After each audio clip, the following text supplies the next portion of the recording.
आपके माध्यम से राम महानवमी की हार्दिक शुभकामनाएं। साथियों, बहुत ही इम्पोर्टेंट मुद्दे को लेकर आज हमारे बीच में आप लोगों से रूबरू होने को है आपके चिर परिचित हमारे प्रदेश अध्यक्ष श्रीमान सात शर्मा जी, जो पूर्व में कैबिनेट मंत्री रहे हैं जम्मू कश्मीर के। उनके साथ में है हमारे प्रदेश के उपाध्यक्ष रेखा महाजन जी, उनके साथ में है हमारे प्रदेश के महामंत्री संजीता डोगरा जी और प्रदेश के मंत्री अरुण शर्मा जी। मैं सीधे तौर से दरख्वास्त करूंगा श्रीमान सात शर्मा जी से कि वो आज का मुद्दा आपके सामने रखिए। सत्य। सबसे पहले तो आप सब प्रेस बंधुओं का भारतीय जनता पार्टी कार्यालय में स्वागत है। आज का दिन हम सबके लिए एक महत्वपूर्ण दिन है। नवरात्रों के बाद महानवमी और आज महानवमी है, इसके लिए भी मैं आप सबको ढेर सारी शुभकामनाएं देता हूं, बधाई देता हूं। वैष्णो माता का, भावे वाली माता का आशीर्वाद आप सबके ऊपर बना रहे। आज आप लोगों के साथ आत्मनिर्भर अभियान को लेकर बातचीत करने जा रहा हूं। हम सब जानते हैं कि 25 सितंबर से इस अभियान की जो थी शुरुआत हुई थी। 25 दिसंबर तक आत्मनिर्भर अभियान, जिसमें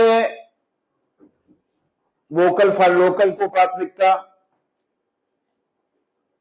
और विकसित देशों की श्रेणी में जब हम लोग कहते हैं कि भारतवर्ष सर्वप्रथम रहेगा, तो उसी की तरफ बढ़ता हुआ कदम है। आत्मनिर्भर भारत का रास्ता गांव, गरीब, किसान, युवा, मातृशक्ति, इन सबकी भागीदारी के माध्यम से होकर जाता है। इसका लक्ष्य भारत को सामाजिक और आर्थिक दृष्टि से आत्मनिर्भर बनाना है। 25 सितंबर से इसकी शुरुआत दीनदयाल उपाध्याय जी के जन्मदिन से होकर की गई है। और हम सब जानते हैं कि वोकल फॉर लोकल और देश आत्मनिर्भर बने, इसके लिए भारतीय जनता पार्टी का पुराना स्वरूप भारतीय जनसंघ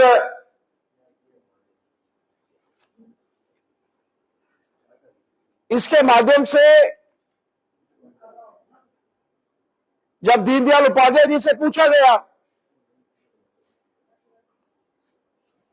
कि आत्मनिर्भर भारत क्या है, तो उन्होंने 2 शब्दों में इसका उत्तर दिया था, विकेंद्रीकरण और वोकल फॉर लोकल, यानी डिसेंट्रलाइजेशन और स्वदेशी को प्रोत्साहन। और समापन इसका उस महान विभूति के जन्मदिन के ऊपर, जिनके जन्मदिन को हम लोग सुशासन दिवस के रूप में मनाते हैं। अटल बिहारी वाजपेयी, स्वर्गीय अटल बिहारी वाजपेयी, जो पूर्व प्रधानमंत्री थे भारतवर्ष के। और इस आत्मनिर्भर भारत की जब हम लोग बात करते हैं,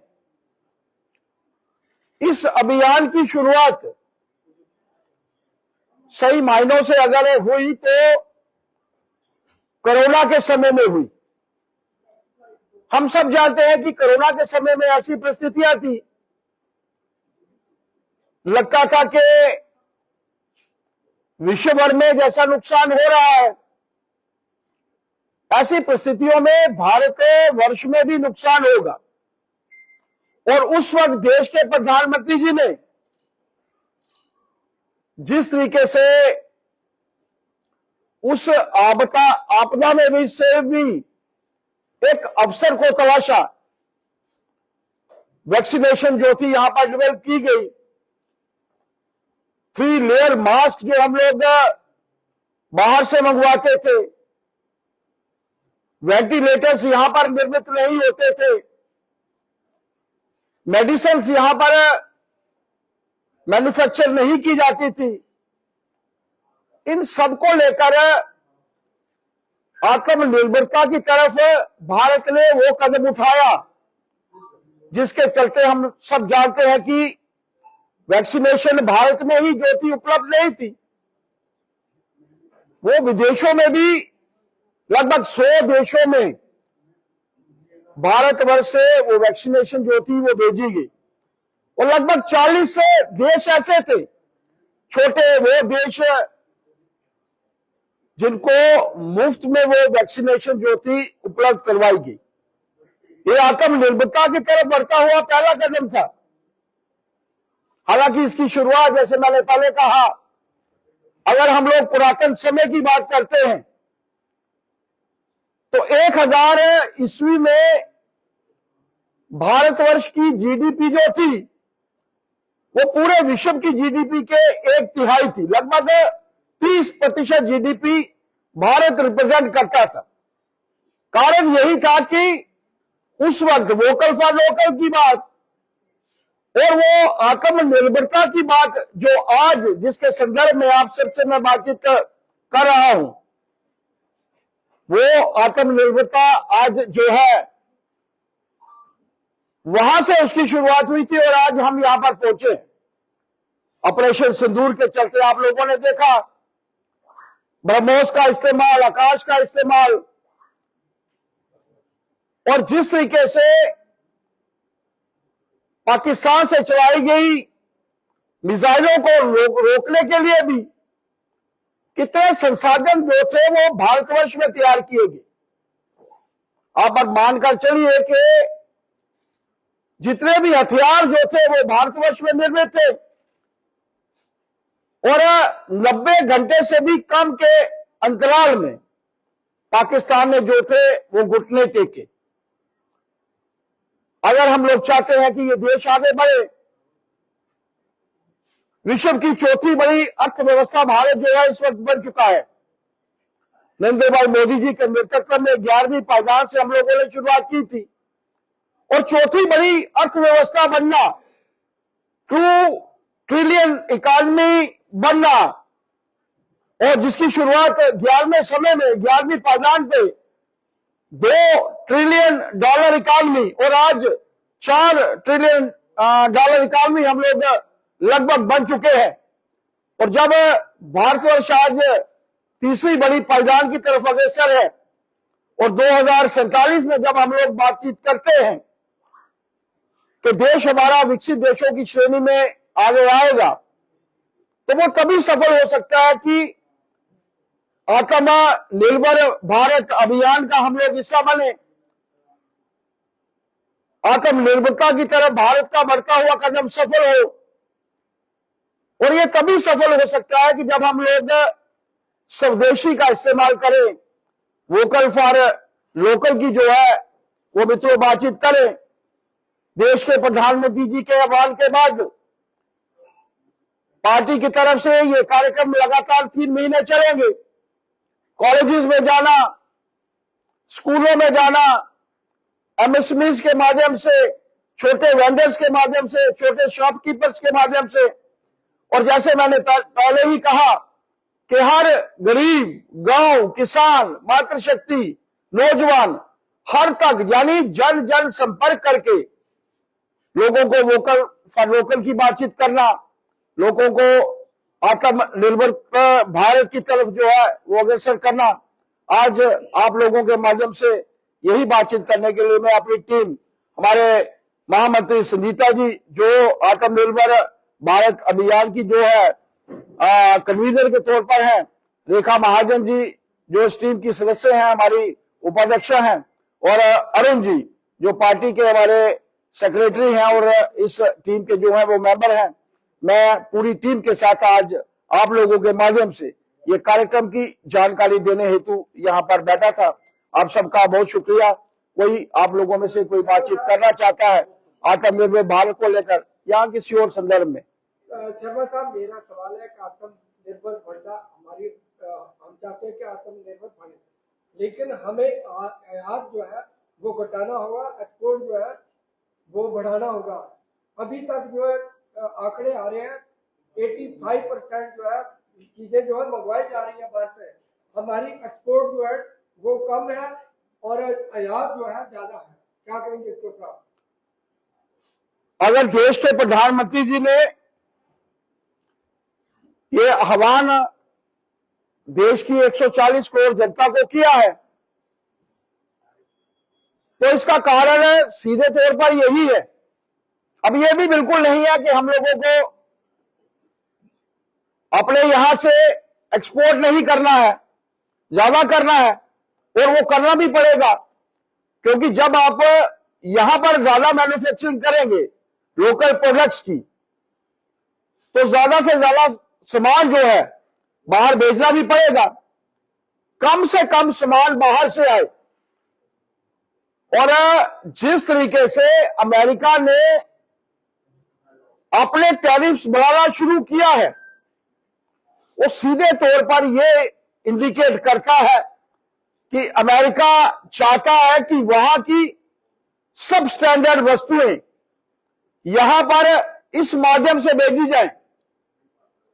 वहां का टैरिफ ज्यादा लगने का मतलब है कि हमारी वस्तुएं वहां पर ज्यादा महंगी होगी, बिकेगी नहीं, तो हम लोग एक्सपोर्ट नहीं कर पाएंगे।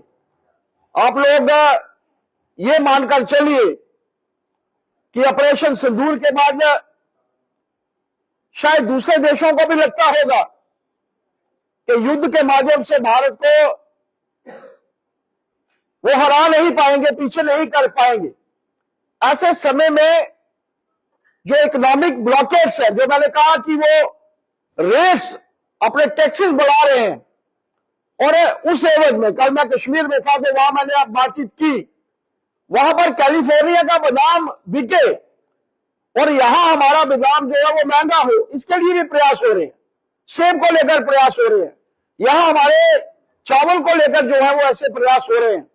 ऐसे समय में अगर वोकल फॉर लोकल होगा, अब सोचिए कभी के इतिहास के पीछे जाएंगे जब हम लोग, तो 1000 ईस्वी में वाकई में ही पूरे विश्व की जीडीपी हमारी 30% जीडीपी को जो था भारतवर्ष जो था वो रिप्रेजेंट करता था।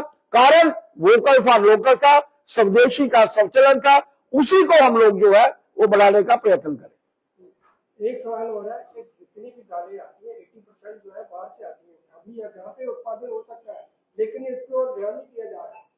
सिंह साहब, 11 वर्ष में 11वीं पायदान से चौथी पायदान पर पहुंचना और चौथी से तीसरी पायदान तक पहुंचना और 2047 में विकसित देशों की श्रेणी में सबसे प्रथम आना, यह सपना तभी पूर्ण हो सकता है कि जब भारत आत्मनिर्भर बने।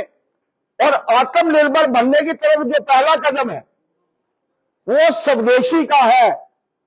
और ये मानकर चलिए कि देश के प्रधानमंत्री जी ने अगर आज मन बनाया है, ये उनका अकेले का मन नहीं है। 140 करोड़ जनता, जिसमें आप भी हैं, मैं भी हूं, उनके साथ खड़े हैं। विदेशी वस्तुएं जो है वो कम से कम ली जाए। और कल खासतौर पर 2 अक्टूबर है, मैं तो चाहूंगा कि हम सब मिलकर भी खादी का उपयोग भी करें और स्वदेशी की तरफ हमारा पहला बढ़ता हुआ कदम जो है वो कारगर सिद्ध होगा। ये मानकर चलिए शुरुआत हम सबको अपने घरों से जो है वो करनी होगी। एक तरफ से कहानी है कि जीएसटी की दरें जो है वो कम कर दी है, लेकिन जो दुकानदार है वो किसी भी सूरत में उसे कम नहीं कर रहे कि जो रेट पहले से आ रहे हैं अभी भी वही। क्या इसके लिए कोई संज्ञान है, कोई कमेटी ऐसी कर रही थी? देखिए बहन जी, हम लोग हर शॉप्स के ऊपर गए थे, दुकानदारों से भी हमने बात की है। आप लोग लगातार से कुछ अखबारों के ऊपर एडवर्टीजमेंट्स देख रही होंगी। बड़ी वस्तुओं के रेट बहुत कम हुए हैं। कारों में कार्स देख रहा था, टीवी देख रहा था, फ्रिजेस देख रहा था, बड़ी वस्तुओं के रेट कम हुए। हो सकता है कोई छोटी वस्तु का रेट कोई दुकानदार कम ना कर पा रहा हो, क्योंकि पैसों में भी कभी डिफरेंसेस होते हैं, तो वो भी आप मानकर चलिए कि आपको उतने ही पैसों में ज्यादा मिकदार में वो सामान देगा। और लोग भी जिनके साथ भी मैंने बातचीत की, जहां जिनके साथ भी पार्टी के सभी कार्यकर्ता, हम लोग स्टिकर लगा रहे थे जीएसटी को लेकर और लोगों से पूछताछ कर रहे थे। लोग सीधे तौर पर कह रहे थे कि जो कपड़ा हम लोग या कोई शर्ट हम लोग 1500 में खरीदते थे, आज वो 1300 में या 1200 में जो है वो उपलब्ध है। कहीं कोई कमियां है तो हम लोग चाहेंगे कि डिपार्टमेंट जो है इसके ऊपर एक्शन ले, और इसके बारे में भी मैं कंसर्न डिपार्टमेंट से जो है वो बातचीत करूंगा। सर शर्मा जी, पिछले दिनों ये देखने को मिला है कि किश्तवाड़ जिले को जो प्रधानमंत्री जी की कृषि धन स्कीम है उसके अंतर्गत 100 जिलों के बीच में इंक्लूड किया गया है, पर इसके ऊपर भारतीय जनता पार्टी खामोश है। और खासकर दूसरी तरफ बात की जाए एलओपी सुनील शर्मा की, तो उनकी तरफ से भी कोई खास बयान नहीं आया है, जबकि इसके ऊपर यहाँ के केंद्रीय मंत्री डॉक्टर जितेंद्र सिंह का भी एक बड़ा योगदान रहा है। ऐसा क्यों? देखिए, पहाड़ी क्षेत्र है, पहाड़ी क्षेत्र में बहुत कम कृषि होती है, इसमें कोई दो राय नहीं, क्योंकि पहाड़ों में खेत बनाने के प्रावधान बहुत कम होते हैं। ये भारतीय जनता पार्टी के ही प्रयास हैं, ये भारतीय जनता पार्टी के नेताओं के ही प्रयास हैं जिसके चलते ये संभव हुआ है। देश भर के किसी भी हिस्से में, और ये मानकर चलिए कि भारतीय जनता पार्टी सबका साथ, सबका विकास, सबका विश्वास और सबका प्रयास लेकर कार्य करने वाली बात करती है। जितेंद्र सिंह जी भी भारतीय जनता पार्टी के कार्यकर्ता हैं, भारतीय जनता पार्टी के नेता हैं। ऐसा क्यों है कि अभी तक कोई जवाब या फिर यूं कहें कि कोई बयान नहीं आप लोगों की तरफ से दिया गया है? केंद्रीय मंत्री जी ने बहुत अच्छा काम किया है, और पर कोई आप